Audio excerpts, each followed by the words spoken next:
नमस्कार दर्शक बंधु, जय जगन्नाथ। आज वीडियो एक पौराणिक कहानी उपर आधारित। ए वीडियो आमे जानिबा भगवान विष्णुकर अनेक रूप मध्यरु केउ रूप श्रेष्ठ अटे, जो रूप को स्मरण कले महापापीर पाप संपूर्ण क्षय हेबा सहित धन शस्य रे परिपूर्ण होइथाय।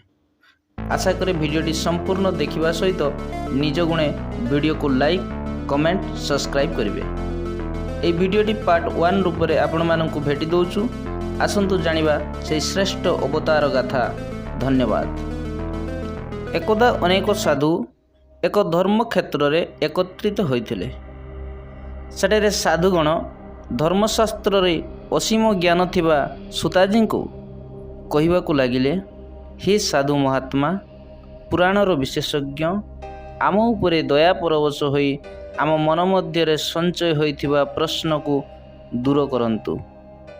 आमे सर्वव्यापक भगवानंकर अनेक रूप कथा शुणिछु, तेबे सही रूप मानंक मध्यरु केउ रूप सर्वश्रेष्ठ आमको जणांतु। हे महात्मा मुनिगण, आपण माने संसारर कल्याण निमंते संसार रे समस्त शुभ कार्य करिवा पई बड़ प्रश्नटे पचारिदेलो। आपण माने संसार हित पाई एभली प्रश्न पचारिछंती, तेणु मु आपण मानक पाई समग्र जगत पालक परम पूज्य भगवान विष्णुंकर महा अद्भुत रूप को वर्णना करुछि। हे तपस्वीगण, सेई परमात्मांकर अनंत रूप रहिछि। सेमानंक मध्यरु जेउ रूप अनंत श्रेष्ठ, सेई रूप कथा अंतररु शुण। से दिव्य रूपर स्मरण मात्रे महापापी मनुष्यर मध्य समस्त पाप धोई जाए, एथिरे कौनसी संदेह नहीं। ए प्रश्न को संसारर कल्याण पई क्षीर समुद्र रे माता लक्ष्मी भगवान विष्णु को थरे पचारिथिले। लक्ष्मी पचारिले, हे जगन्नाथ, भक्त माने भक्ति सहकारे पृथ्वी रे तुमरो अनेक महान रूप को पूजा करुछंती। हे प्रिय, आपणको से समस्त रूप गुड़ी को कौन समान कि ना मुख्य वो गौण भली किसी प्रकारर पार्थक्य अछि।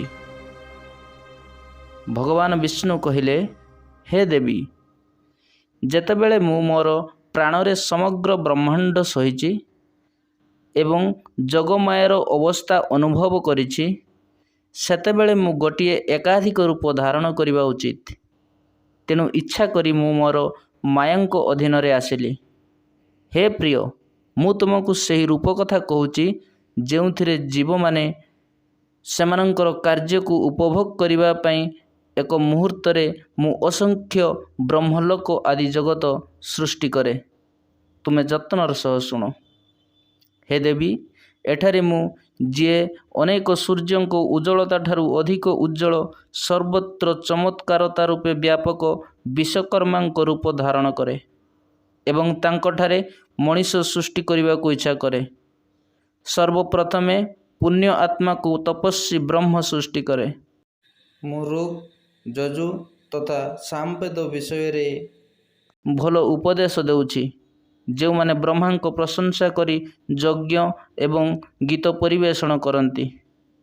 एही प्रकार शिल्प विद्या प्रतिपादक अथर्व वेद मध्य ब्रह्मा को प्रदान करुछि। यह सही वेद अटे जेउथिरु शिल्पी लोक माने शिल्प को बाहर करी अनेक वस्तु सृष्टि करि परिछंती। हे देवी, मोर अनेक रूप मध्यरु विश्वकर्मा रूप मुख्य अटे। एही रूप द्वारा समस्त सृष्टि क्षणिक मात्रे उत्पन्न होइथाय। एही विश्वकर्मा रूप को परमात्मांकर अद्भुत रूप को जे क्षणिक पाई मध्य ध्यान करिथाय, तांकर समस्त विघ्न नष्ट हो जाए। जो शिल्पी विश्वकर्मांकर एही रूप को ध्यान करी चिंतन करे, तांकर समस्त दुखर अवसाद घटे। आज पई वीडियोटी एतिकी। पुणी देखा हेबो एही अध्यायर पार्ट 2 वीडियो को नहीं। वीडियोटी भलो लागिले हृदय लाइक शेयर सब्सक्राइब करिवे। आपण मानकर शुभकामना करी विदाय नेउछि। जय जगन्नाथ।